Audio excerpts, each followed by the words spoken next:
Hi. Before we begin our case analysis, I would like to share a story which connects our topic.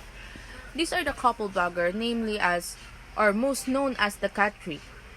They are couple blogger and content creator sila sa YouTube and Facebook. Sila si Kat Melendez and Rai Armanti.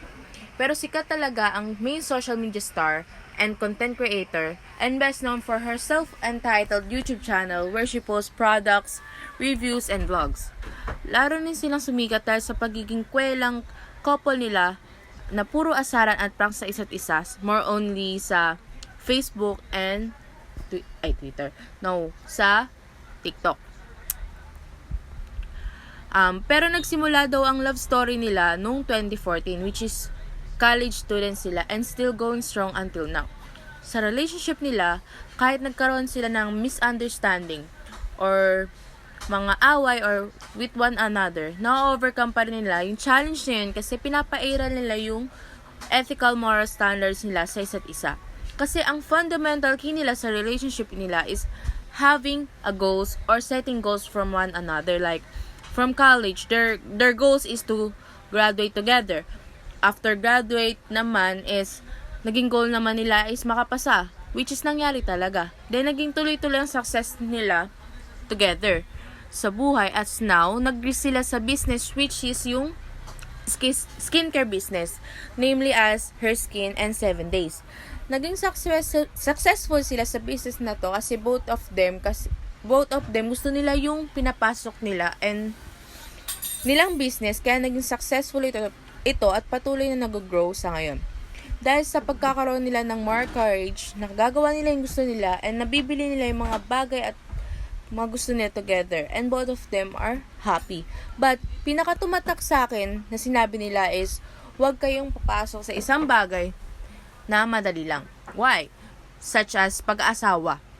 Yung moral natin sa ganyang bagay is nagdudulot lang siya ng dilemma. Like yung possibility na magkaroon ng pregnancy and other stuffs. Regards to that, intimate relationship comes with great responsibility talaga. So, our case analysis entitled as The Impact of Intimate Relationship of the Freshman City Collegian Student of San Jose del Monte in the Academic Institution.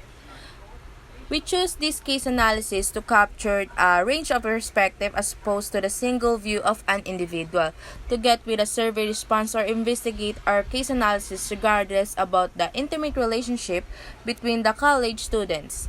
This case analysis give us the opportunity to gain a greater understanding of our topic in hand and reduces the potential for any biases by diluting agenda of a particular individual.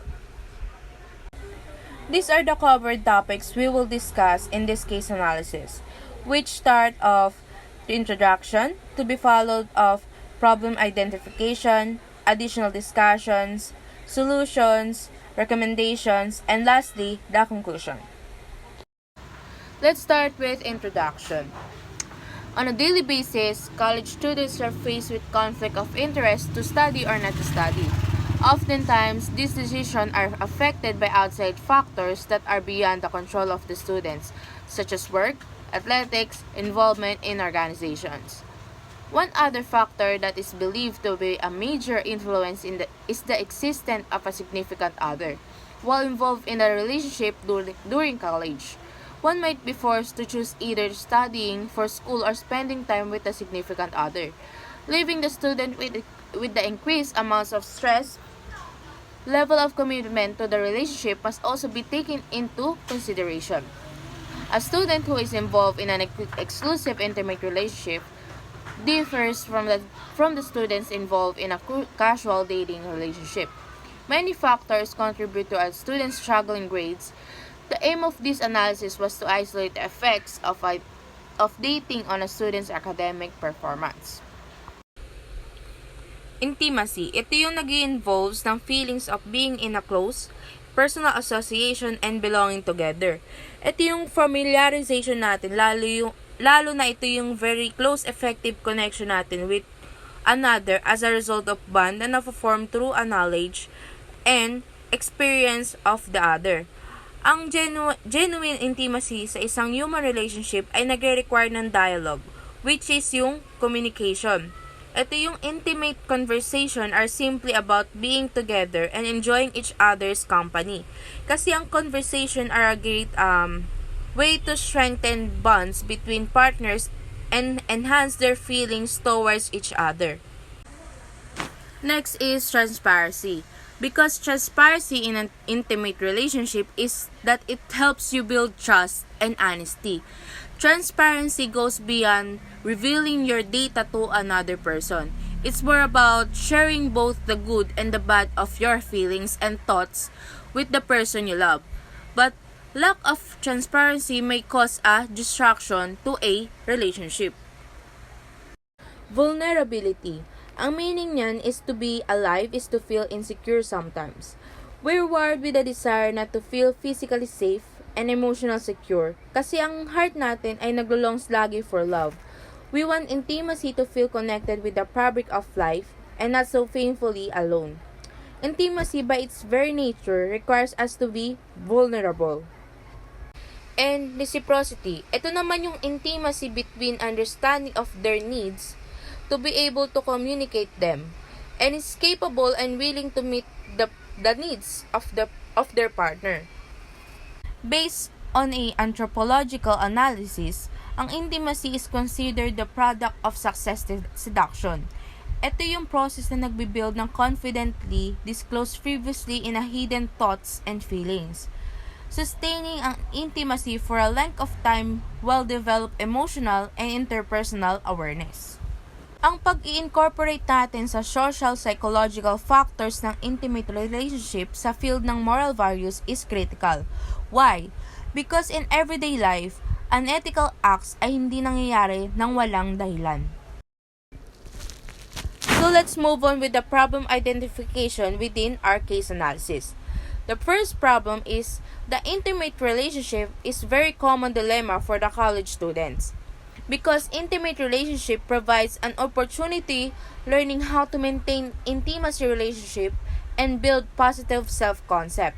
And thus, it has positive effect lalo sa pag-growth of interpersonal ability ng isang tao. But due to differences in gender roles, the relationship has a stronger impact on female adolescents.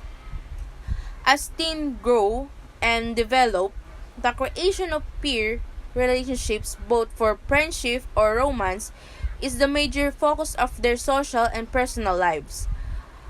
Falling into a relationship erases the teen's view on the brighter aspects and essence of a teenage life. In reality, as we grow adulthood, marami tayong nadidiscover and nagiging curious sa mga bagay-bagay. Nagiging common ito dahil sa pagiging teenager, dito nag-grow and nade-develop yung creation natin ng pre-relationship. It's either both friendship and romance. Ito yung major focus sa social and personal lives ng isang individual. Falling into an intimate relationship erases the teen's view on the brighter aspects and essence of life because intimate relationship can help adolescents develop into well-functioning adults with healthy adult relationship. And dating during teenage years can be important way para ma-develop ang social skills, learning about other people, and grow emotionally. The second is the intimate relationship of sexual and gender minorities. Sexual behavior and other dimensions of sexuality like sexual desire, sexual satisfaction are integral components of the romantic pair bond. This statement highlights advances in the analysis of sexuality within a relational context. This problem discusses the role of sex in the development of relationship, including the attraction process and as a transition sa relationship, which is yung first sex.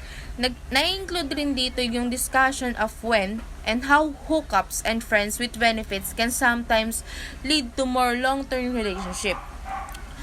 The quantity and quality of sex in the existing relationship is linked to a variety of relational qualities, including relationship quality, love, intimacy, and social exchange.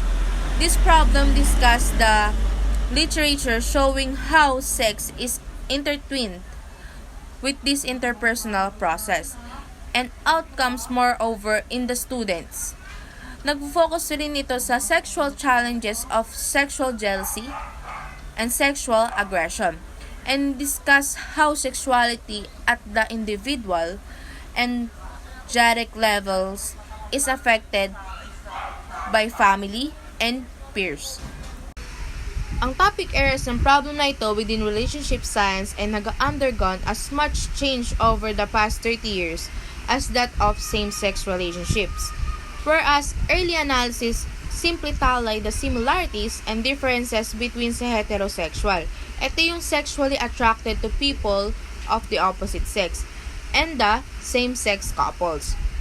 It also combines to adopt a more inclusive and process-oriented approach, lalo sa pagsik natin to answer deeper questions about the contribution of gender identity, sexual identity, and social marginalization to intimate relationship processes. The third one, problem identification, is the intimate relationship may cause of teenage pregnancy and childbearing and other sexual health disease. Ang teenage pregnancy and childbearing have received a widespread attention all over the years. Dahil sa pagiging open ng mga adolescents sa isang intimate relationship, ay nagkakaroon talaga ng dilemma, which is the teenage pregnancy. Teenage pregnancy may be linked to things katulad ng lack of education and information about reproduction, peer pressure, and early engagement of sexual activity. However, there are certain risk factors that make some teens more likely to become pregnant. Individual risk factors. Ambivalence about having a child. Dito nagiging open tayo sa idea of having a child. The second is being the victim of sexual abuse. Dito naman is napapaloob dito yung case about rape, which regards na nagkakaroon ng maraming case about teenage pregnancy and childbearing. Next is drug and alcohol use.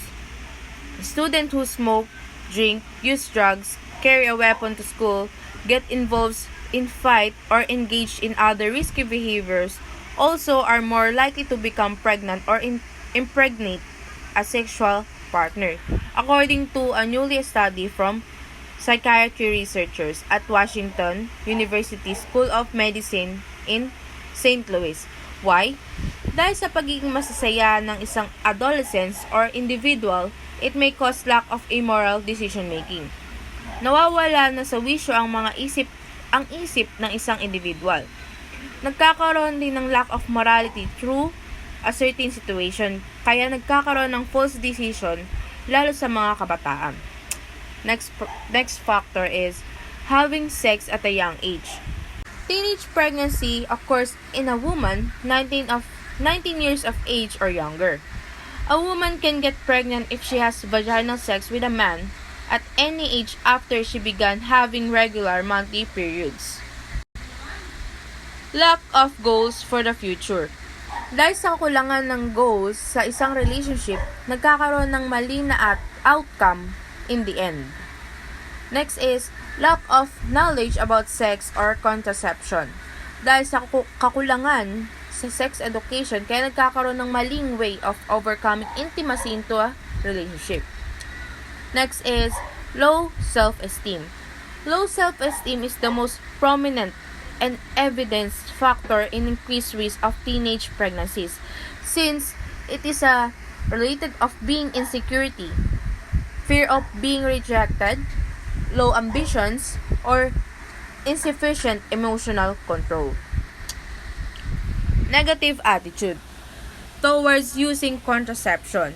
Dahil sa di masyadong open sa idea about sex, kaya hindi ma-adapt ng iilan ang idea and importance of using contraception lalo sa intimate relationship.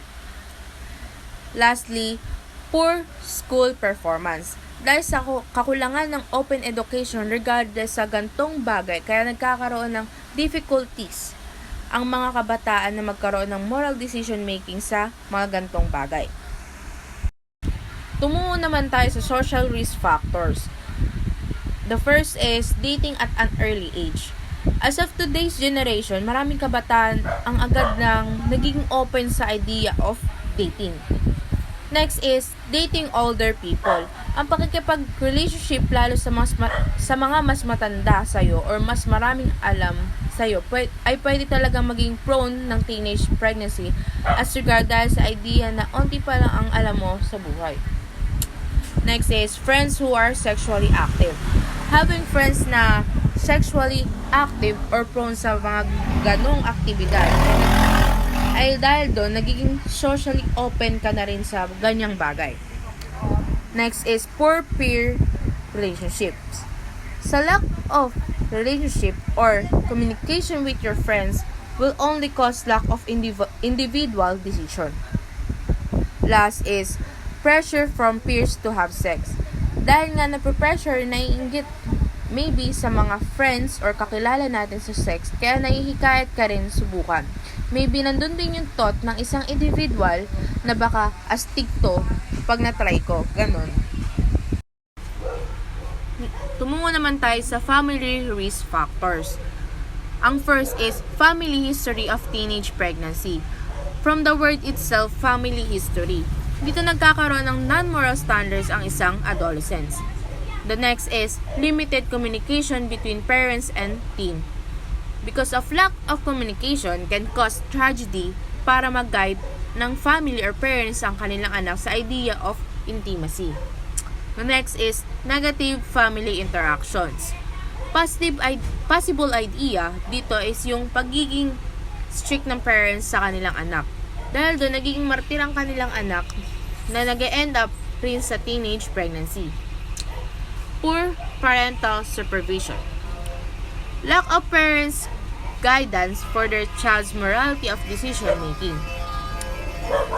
Next is significant unresolved conflict between family members. Family conflicts or traits that may cause trauma na mag-cause ng kakulangan ang guidance towards the child. Next, the last is single-parent families. Living in a home with frequent family conflict may be the cause of early sexual activity, early use of alcohol and drugs, and low self-esteem. Lastly, a teen's race and ethnicity can be a risk factor for teenage pregnancy. The next slide is early childbearing or pregnancy and delivering during adolescence can derail girls' otherwise healthy development into adulthood and have negative impacts on their educations, livelihoods, and health. Many girls who are pregnant are pressured or forced to drop out of school, which can impact their educational and employment prospects and opportunities.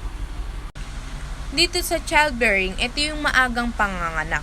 Ang maagang panganganak ay may malaking consequence lalo sa kababaihan na pwedeng maging possibility nito sa edukasyon, sa community, stigmatization, rejection, and violence or abuse sa mga family member, peers, and partners.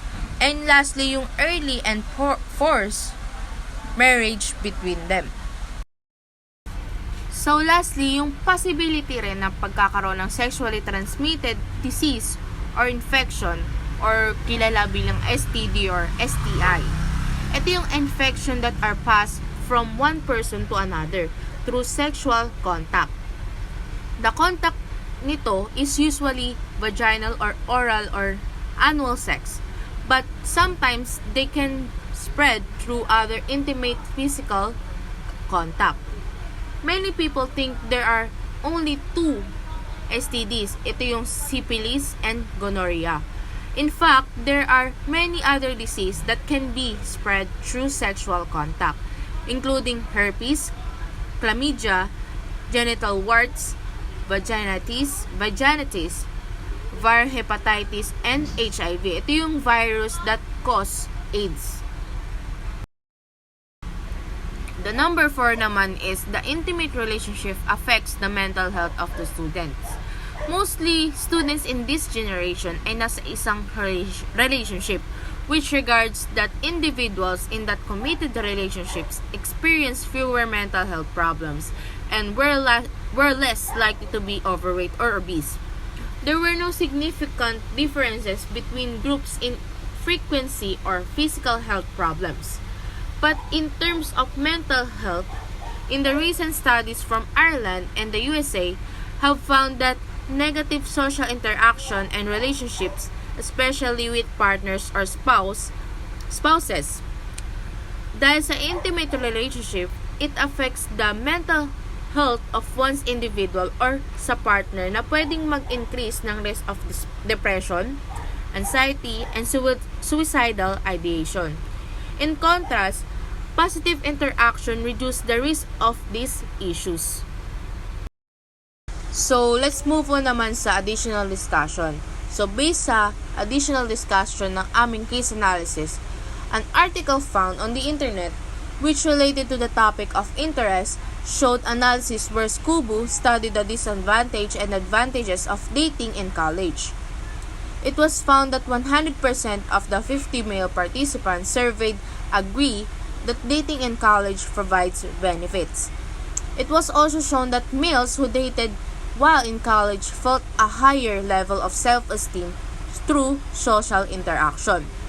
The intimate relationship provided them constant interaction with students of the opposite sex.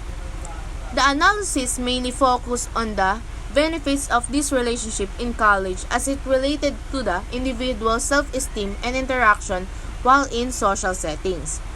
And individual social skills are being developed throughout life. One of the most crucial times in this development is in high school. The analysis conducted by Quatman, Sampson, Robinson, and Watson. Among high school students in California, the analysis examined the relationship between dating status and academic achievement, academic motivation, depression, and self-esteem. Although high school students do not face as many distractions, the affiliation can still be made between the two. So based nga sa article na to, mostly students does not face distraction. The affiliation can still be made between sa partners. Although it focus na rin on the frequency of intimacy and not so much level of commitment. Ang resulta nito is nagpapakita na mas malaki ang frequency of idea of individual sa intimacy and lower naman sa academic performance. Ang intimate relationship kasi ay nagpapaloob dito yung frequency and level of commitment as the underlying factor para ma-define ang relationship. Marriage kasi ang pinaka-highest level of commitment talaga. Ito yung pinaka-goal of having intimate relationship. While on the other hand, dating ay isang frequent factor of more than one person na napapaloob sa isang intimate relationship. At ito yung pinaka-bottom ng scale. Dito rin makakamap yung ideas ng mga couples para magkaroon ng future plans. Dahil itong pinaka-effective and positive way for a moral decision making that regards of having respect to a certain goals from one another. Although dating and intimate relationship are often seen as a crucial part of the college experience, with the growing popularity of mga dating apps and other online resources among Generation Z, ang college students in particular, a new conversation emerges about what is really considered a real relationship in college and how we can distinguish that from other situations. So, based nga sa nakalap kong information, the American Psychological Association states that around 60 to 80% of college students report taking part in this kind of activity or relationship, showing kung gaano ka-popular ang ganitong activity among students in universities. According to the APA, one study showed that less than 50% of college students were worried about the risk that might come within intimate relationships such as sexually transmitted infection. So, beside on that, na intimate relationship are still growing lalo sa emerge ng society about sa relationship stuffs. Lalo sa college, we hear so many issues about the danger na madudulot ng pagiging open natin sa alcohol and substance use and paano to maging masamang dulot lalo sa mga intimate relationship. More than 3/4 of students interviewed in a study by the APA reported that most of their unwanted sex occurred in the context of hookups, and in another study, 7.6% of college student participants states that their last hookup experience was an experience they did not want to have or to which they were unable to give consent. This is why it is crucial to emphasize the importance of consent when it comes to any form of dating, both in college and out. By doing so, it creates the opportunity for the experience to be enjoyed by both parties. Locally, kumuha ako ng data survey sa ating bansa regarding sa mga college students who are in a relationship. So basically, survey says na 67% of 1,800 participants are in total of 804 students were not in a relationship. Out of 33% of 1,800 participants, 396 students were probably in relationship. Kung babasihan natin sa survey result na aking nakalap, ay most of the college were not into relationship. Why? Because as Filipinos still follow the traditional dating etiquette, which is called the panliligaw, or in other words, courting. Now, panliligaw has a touch of modernity and is fairly influenced by the Western culture, especially the younger generation. Dito rin napapaloob yung Filipino culture natin, lalo sa mga kabataan sa mga relationship. And more than 86% of Filipinos are Catholic. Kasi tayo mga Filipinos were brought up with religious values as we're growing up. And that is definitely a good thing. Because that means that having these values, we put the highest values when it comes to family and relationships. As we work on this case analysis, we examine the alternative solutions and propose the most effective solutions using the supporting evidence in this case analysis. Being in college is malaking pagsubok talaga ito sa aspects of life, lalo na nagiging open-minded tayo sa intimate relationships. Building and maintaining intimacy in a relationship takes time, and it takes some people longer than others. Often, the harder you work at developing intimacy in a relationship, the more rewarding it is. The first and the best one is counseling. Counseling is the best solution to help students to learn new coping skills, set goals, solve problems, and manage stress. Counseling provides a safe and structured environment lalo sa mga students to explore sa isang various aspects sa pagiging adult tulad ng pagiging independence, having values, personal goals, sexuality, intimacy, and friendship. Ang paraan na ito ay naging successful to prevent rin yung teenage pregnancy sa isang community and para ma-improve rin yung social development sa pagiging responsible sa sexual behavior education and para ma-improve rin yung pagiging open sa contraceptive of having intimate relationship. That's why counseling really is for everyone. Conducting Parent-Students Conference each semester to strengthen communication on between the parents, teachers, and the students inside of the school or at home. Sa pagkoconduct ng solusyon nito, makakapag-provide ang bawat individuals to be open sa intimate relationship, lalo sa panahon natin ngayon. Aside sa pagkakaroon ng insight about the student's academic performance, pwedeng i-conduct ang solusyon na ito through F2F or virtual conference. Hindi hadlang communication barrier ngayon sa daming pwedeng maging option natin sa pagkakaroon ng solution sa case analysis na ito. Sa pagkakaroon ng conference, importante na madiscuss doon yung mga importanteng issues ng mga estudyante.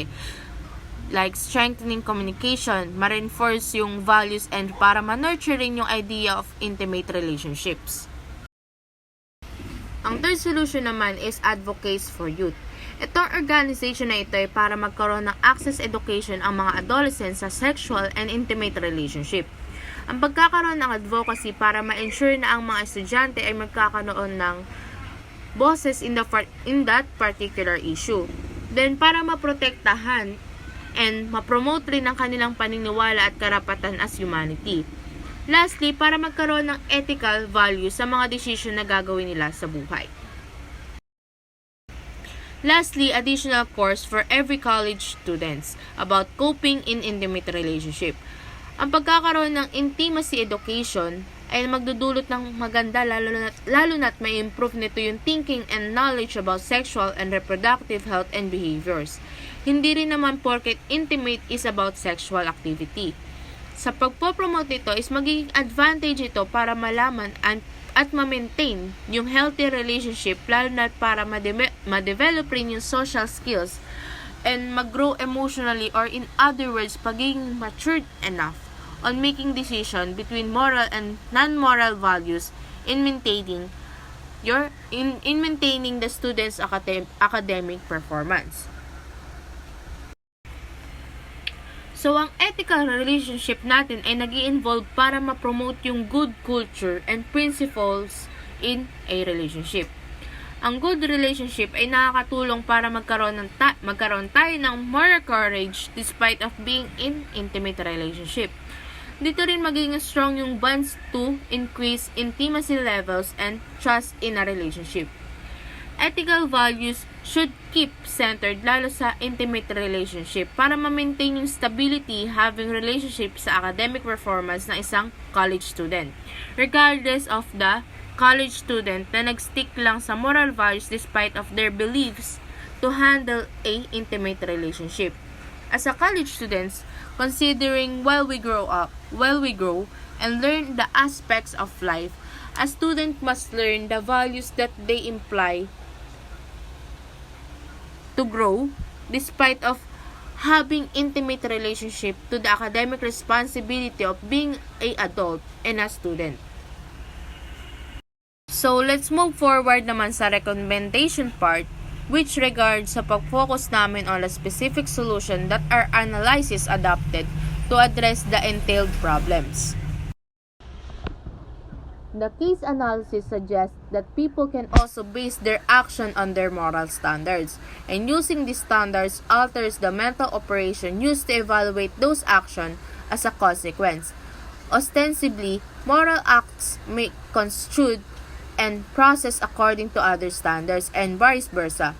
The effects of control highlighted in the current analysis suggest that generating an appropriate control, or moral or otherwise, may be one of the most important aspects of moral or ethical decision-making. The failure, for example, to consider the pragmatic implications of certain decisions could lead to unnecessarily swift or extreme decisions. Conversely, the failure to consider the moral implication of one's action may ultimately lead the people to act immorally in pursuit of pragmatic ends. It is crucial for moral psychology to take into account social psychological elements like intimate connection. In real life, unethical behaviors does not happen in a vacuum. Our findings show that the ambivalence that comes with reacting to those close friends or family members who act inappropriately. By shielding them, we bear some of the responsibility for their bad actions. Every day, people take many behaviors that can be motivated by a variety of factors, from instincts to a logical cost-benefit analysis. According to the case study, people can also base their decisions on moral principles, and doing so modifies the thought process that go into judging those decisions. As a result, allegedly moral actions may be interpreted and treated in accordance with different standards and vice versa. The impacts of the control that were highlighted in this study imply that one of the most crucial elements of moral or ethical decision making may be creating an acceptable control, whether it be moral or not. For instance, failing to think through the practical ramifications of particular choice may result in hasty or extreme choices. On the other hand, failing to take into account the moral ramifications of one's behavior may ultimately cause people to act immorally in order to achieve pragmatic goals. We advise carrying out more research into why. The student could experience a great deal As the of case stress as a analysis result, recommend which might that have it's impact on important his to have academic balanced performance. use values The case and analysis solutions stated that within the some issue. students still Therefore, have time the to start relationship connection and the despite academic in the performance of the the high grade students will required not as be a affected reward in the fellow moral acts student. that a student Along shown. these lines, Because the an idea for the intimate study on the relationship can impact provide of the relationship necessary on the emotional academic support performance of to help a students, student cope with students the in pressures of school City and or College work. of San Jose del However, Monte was developed. balancing a committed romantic relationship with academic and occupational demands can often lead to a conflict of roles. The recommendation we would like to imply is that a college student must stick upon their moral values despite of having cultural differences and beliefs for them to handle a balanced academic responsibility and relationship thereto. We recommend to imply both values to grow intimate relationship in the field of being a college student. Every day, college students are facing a conflict of interest, to study or not to study. Numerous variables that frequently escape the control of students, such as engagement in extracurricular activities, part-time employment, and organizational activity, influence their decisions. The analysis shown that dating or being an intimate relationship is another important element that has an impact on students' academic performance. When dating while in college, one could be compelled to decide between studying and spending time with his partner. The student could experience a great deal of stress as a result, which might have an impact on his academic performance. The case analysis stated that some students still have time to start connections despite the high grade required as worried fellow student. Along these lines, the idea for the study on the impact of relationship on the academic performance of chosen students CSJDM was developed. Therefore, based on our case analysis, we proved that, or we determined that dating or being in an intimate relationship is another important element that has an impact on students' academic performance. In conclusion, there are many factors that influence whether the intimacy relationship will use moral and non-moral values lalo sa academic performance ng isang estudyante. In this case analysis shows that college students struggled with urge to use substances and have moral intimacy relationship and need to learn healthier ways of coping and having fun despite of being active at school. Relationship with peers, parents, and gods make a difference in the behavior choices of the college students. So we have conducted this analysis where we investigate how a student was affected by his or decision on moral or non-moral values on academic capability of the individual. From what we have analyzed, the students have engaged intimate relationship throughout the capability to balance education in their ethical values. A lot of lack of knowledge when it comes to moral and non-moral values. They need to learn how moral and non-moral values are differentiated because they are a matured and big person who has rational mind to make their decision or choose between moral and non-moral values. The impact of moral and non-moral values is a big deal on intimate relationship that has a good or bad effect based on the case analysis stated. Before we end this report, I would like to leave a catchphrase from the movie Thor, Love and Thunder, which Thor says, "We always seek for love." Why we seek for love? Because it gives us a reason to live. It adds responsibility, pain, happiness, tiredness, peace, everything you might say. It creates a will to live and move forward by taking responsibilities and, most importantly, to spend time with them. Because the time will pass with a blink of an eye. Love can be with your friends, your family, your lover.